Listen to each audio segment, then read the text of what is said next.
শুরু করিতেছি মহান আল্লাহর নামে, যিনি পরম করুণাময় এবং অত্যন্ত দয়ালু।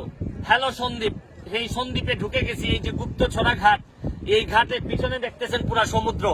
আমরা অনেকেই বলি যে পুরা আকাশটাই আমাদের, কিন্তু একমাত্র সন্দ্বীপবাসী আমার কাছে মনে হয় ওনারা বলতে পারেন যে পুরা সমুদ্রটাই ওনাদের, পিছনের পুরা সমুদ্রটাই আসলে ওনাদের। তারপরও এই সন্দ্বীপের সুখে দুঃখের কথা শুনতে এই সন্দ্বীপে আসছি ফুটবল খেলতে, মানুষকে আনন্দ দিতে। আমরা ব্যারিস্টার সুমন ফুটবল একাডেমি আজকে খেলবো হচ্ছে গিয়ে সন্দ্বীপের যে আবাহনী ক্লাব, এই আবাহনী ক্লাবের বিরুদ্ধে খেলবো। আগামীকালকে খেলবো সন্দ্বীপ সদরের বিরুদ্ধে ফুটবল খেলবো।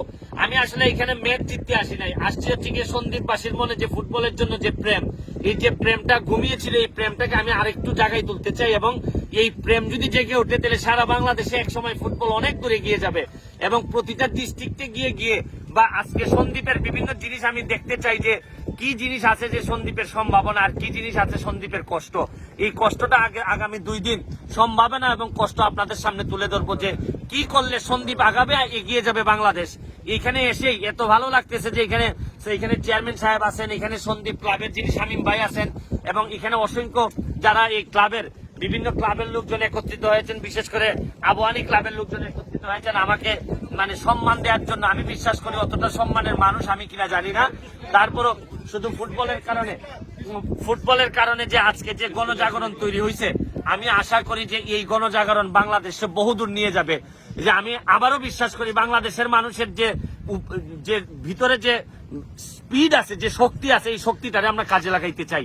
আমরা বিশ্বাস করি যে তরুণরা এখন আর 2 নাম্বারই পছন্দ করে না, তরুণরা পছন্দ করে হচ্ছে গিয়ে যে আমরা এখন সোশ্যাল মিডিয়ার যুগ। এখন কিন্তু তরুণরা আর এই বাকি বক্তব্য পছন্দ করে না, এখন পছন্দ করে যে আপনি যা বলছেন এটা প্রমাণস্বরূপ আপনার বক্তব্য এখন থেকে যাচ্ছে। আমি তরুণদের এই যে সন্দ্বীপের তরুণদের চোখে মুখে যা দেখতেছি তাতে মনে হইতেছে যে আর বেশি দিন নাই, এই তরুণরাই যখন নেতৃত্বে যাবে তখন এই সন্দ্বীপকে আর কেউ পিছনে টেনে রাখতে পারবে না, বহুদূর চলে যাবে সন্দ্বীপ। এবং এখানে বিসমিল্লাহ স্পোর্টিং ক্লাবও এখানে আসছেন, হ্যাঁ মুন্সিপাড়ার স্পোর্টিং ক্লাবও আসছেন। আমি অত্যন্ত কৃতজ্ঞতা প্রকাশ করতেছি যে আমাদেরকে এত সম্মান দিয়েছেন। আমরা সবাই মিলেই এই বাংলাদেশটার সামনের দিকে নিয়ে যেতে চাই।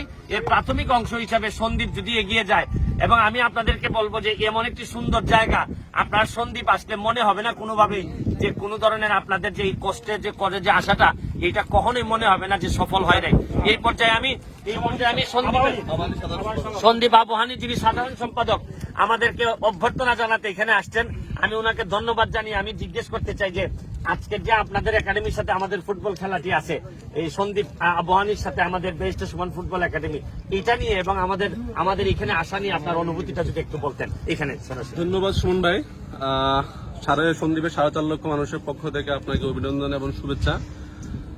আপনার মতন ব্যক্তি সন্দ্বীপে আসবে এটা আসলে আমরা খুব অকল্পনীয় ছিলাম। আপনাকে আমরা বিভিন্ন ভাবে দেখি, বিভিন্ন মিডিয়াতে দেখি, বিশেষ করে আপনার লাইভ প্রোগ্রামগুলো দেশ এবং জনগণের জন্য খুব উপকার আসে। আমরা আবাহনী ক্রীড়া চক্রের সম্মানিত সভাপতি শামীম ভাইকে ধন্যবাদ জানাই যে আপনার সাথে যোগাযোগ করে আপনাকে সন্দ্বীপে আনার সৌভাগ্য করেছে এবং আপনার সাথে দেখা করার জন্য আমাদের সেই সৌভাগ্য হয়েছে। আমরা ধন্যবাদ জানাই আমাদের মাননীয় এমপি মহোদয় সাহেবকে, উনি আমাদেরকে সার্বিক সহযোগিতা করেছেন। আমরা ধন্যবাদ জানাই মাননীয় চেয়ারম্যান মহোদয় মমগদরা ইউনিয়ন পরিষদের চেয়ারম্যান আনোয়ার হোসেনকে, আমরা ধন্যবাদ জানাই উমর ফারুককে, যারা আমাদেরকে বিভিন্নভাবে আর্থিক এবং মানসিকভাবে সহযোগিতা করেছেন। আমরা সন্দ্বীপের তরুণেরা আপনার জন্য মুখিয়ে আছি। আমরা সারা সন্দ্বীপের মধ্যে একটাই এখন নাম ব্যারিস্টার সুমন। আমাদের মধ্যে আজকে একটা প্রীতি ম্যাচ হবে, একটা হচ্ছে সাউথ সন্দ্বীপ স্কুল মাঠে, সেটা হচ্ছে সন্দ্বীপ আবাহনী ক্রীড়া চক্র এবং ব্যারিস্টার সুমন ফুটবল একাডেমি একাদশ। বিকাল 2:30 থেকে আমাদের টুর্নামেন্টটা শুরু। আপনাদেরকে সবাইকে আমি সুমন ভাইয়ের পক্ষ থেকে, আবাহনী ক্রীড়া চক্রের পক্ষ থেকে, সন্দ্বীপবাসীর পক্ষ থেকে এই টুর্নামেন্টটা দেখার জন্য আপনাদেরকে অনুরোধ করছি এবং দাওয়াত দিচ্ছি। আগামীকাল 7 নভেম্বর আমাদের আরেকটা প্রীতি ম্যাচ আছে, সেটা হচ্ছে দীপবন্ধু আলাদ মুস্তাফিজুর রহমান কলেজ। ওটা হচ্ছে আয়োজন করতেছে আমাদের মাননীয় সাংসদ মাহফুজুর রহমান পিতা, এবং আপনাদেরকে আমরা সেই টুর্নামেন্ট বা সেই ম্যাচটা দেখার জন্য আপনাদেরকে থ্যাংক ইউ। আমি ভিডিওটি শেষ করার আগে শুধু এখানে একটু সরবেন। এই সব কিছুর মূলে আপনারা খেয়াল করে দেখবেন যে আমার পিছনে একটা ব্রিজ দেখতেছেন আপনারা, মনে হয় এই যে ব্রিজটা, এখানে হেঁটে হেঁটে আসতে হয়। আপনারা আমার পায়ের দিকে তাকান, মানে সন্দ্বীপ যদি আপনি এখন আসেন তাহলে কোনোভাবেই জুতা পরে আসতে পারবেন না।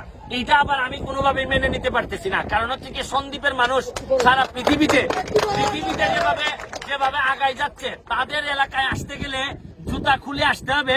আমি এটার মধ্যে খারাপ কিছু দেখি না, তারপর আমার কথা হচ্ছে সুযোগ থাকলে আমরা এইভাবে আসতে পারবো না। এখানে অনেক ফ্যামিলি মহিলারা আসেন, বয়স্ক মানুষরা আসেন, আপনারা পিছনে দেখেন এই যে দেখেন, এই যে একটি ব্রিজ বানানো হয়েছে, এখান থেকে আগে লোকজন স্পিড বোট করে এখানে থেকে উঠে চলে যেতে পারতেন। এখন চর বড় হওয়ার কারণে এখন ওইখানে নেমে আমার মতো খালি পায়ে এই কাদার উপর দিয়ে আসতে হয়। আমি সরকারের কাছে অনুরোধ করব, যারা এটার সাথে সংশ্লিষ্ট আছেন, নেতৃবৃন্দ সবাইকে অনুরোধ করব, দেখেন বেশি জায়গা না, কিন্তু একটু জায়গা যদি আপনারা একটু বাড়াই দিতেন, তাহলে সন্দ্বীপবাসীর জন্য এরকম মানে জুতা খুলে কাদার সম্মুখীন এখনো হওয়া লাগতো না। আমি আবারও আপনাদেরকে অনুরোধ করব যে এত সম্ভাবনার সন্দ্বীপ, এই সম্ভাবনাটাকে আরো সম্ভাবনার দিকে নিয়ে যান। আর সন্দ্বীপ যদি আগায়, আমার বিশ্বাস বাংলাদেশ আগাবে। ভালো থাকবেন, ধন্যবাদ।